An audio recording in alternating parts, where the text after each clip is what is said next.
दोस्तों मारी गुज्जूनी मौज चैनल में आपનું સ્વાગત છે। આજના વિડીયોમાં આપણે વાત કરવા જઈ રહ્યા છીએ કે શિલ્પા ભાભી અચાનક તેમના પિયરીએ કેમ જતા રહ્યા, તેમના પપ્પાને શું થયું છે કે તેઓ તાત્કાલિક પિયરી ગયા અને પાછળ આજે રાકેશભાઈ પણ તેમના સાસરીએ ગયા। તો દોસ્તો અચાનક શું ઘટના બની છે, કયા કારણથી તેઓ ગયા હતા, શું આજે રિટર્ન આવતા રહેવાના છે અને ટેટુનું રિએક્શન જોઈને મમ્મીએ શું કહ્યું, બધું જ તમને જાણવા મળશે આપણા આ વિડીયોમાં। મારી ચેનલ પર નવા હોય તો ચેનલને ફટાફટ લાઈક શેર અને સબસ્ક્રાઇબ કરી દો।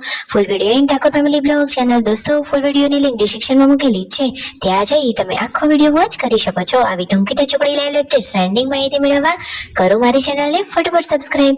તો ચાલો દોસ્તો વધારે રાહ ન જોતા આપણે વિડીયોની શરૂઆત કરી દઈએ છીએ। તમે વિડીયોમાં લાઈવ જુઓ કે રાકેશભાઈ તો આજે શોપિંગ કરવા માટે જઈ રહ્યા છે સતલાસણા, અને જુઓ છાસનું આજે વલાણું આવે એ એમને રિપેર કરાવવાનું હતું તો અહીંયા રિપેરમાં મૂકી દીધું હતું, તો ફાઇનલી હવે એ ઠીક થઈ ગયું છે। તો એ સામાન લઈ તેમને હેર કટિંગ કરાવવાના તો કરાવી લીધા અને પછી શું તેઓ ઘરે જઈ રહ્યા છે। અરે દોસ્તો, અરે આવી રીતે શોપિંગ કરવા આયા હોય ને બહાર પકોડી ના ખાઈએ એવું થોડી ને ચાલે। રાકેશભાઈને તો પકોડી ફેવરેટ છે, તો એ તો થોડોક નાસ્તો એવો પકોડીનો કરવા માટે આવી ગયા છે। ફાઇનલી ઘરે આવ્યા તો બધા જ લોકો આરામ કરી રહ્યા હતા, ઘણી બધી એવી શોપિંગ કરીને લાવ્યા છે।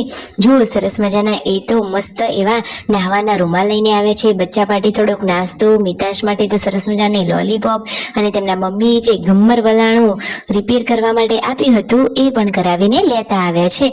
તો ફાઇનલી રિપેર થઈ ગયું કે નહીં, શું એવું ને એવું જ રહ્યું કે વધારે ખર્ચો થયો કે શું, તેમના મમ્મી પૂછી રહ્યા છે। રાકેશભાઈ જુઓ ચાલુ કરીને બતાવી રહ્યા છે કે કમ્પ્લીટ ઠીક થઈ ગયું છે।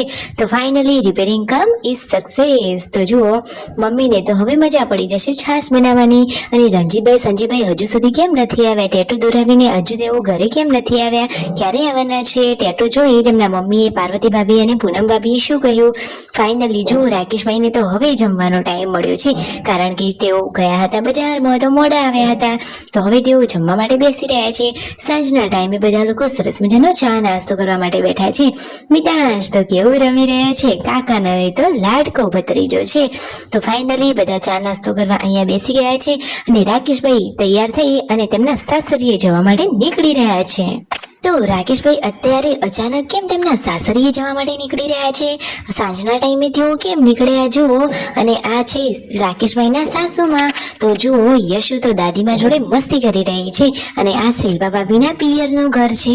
તો ફાઇનલી યશુને તો મામાના ઘરે મજા પડી જાય છે, જક્ષી મામા તો એને ઘણું સરસ રાખી રહ્યા છે અને નાની નાના બધા જ લોકો સરસ રાખે છે। તો દોસ્તો શિલ્પા ભાભી કેમ પિયરી ગયા હતા, કારણ કે તેમના પપ્પાને હાથે થોડુંક ફ્રેક્ચર જેવું થયું છે, થોડું વાગ્યું હતું, તો સમાચાર એટલે કે ખબર પૂછવા માટે આવ્યા હતા અને રાકેશભાઈ આવ્યા છે એટલા માટે આજે તો લાવ્યા છે સરસ મજાનું રાઈસ મંચુરિયન।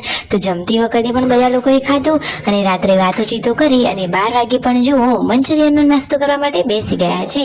તો જુઓ તો ખરા શિલ્પા ભાભી તો કહે છે મને તો હવે આવી રહી છે ઊંઘ, રાતના 12 વાગે મંચુરિયનનો ટેસ્ટ, અરે આ તો એક અલગ જ મજા હોય।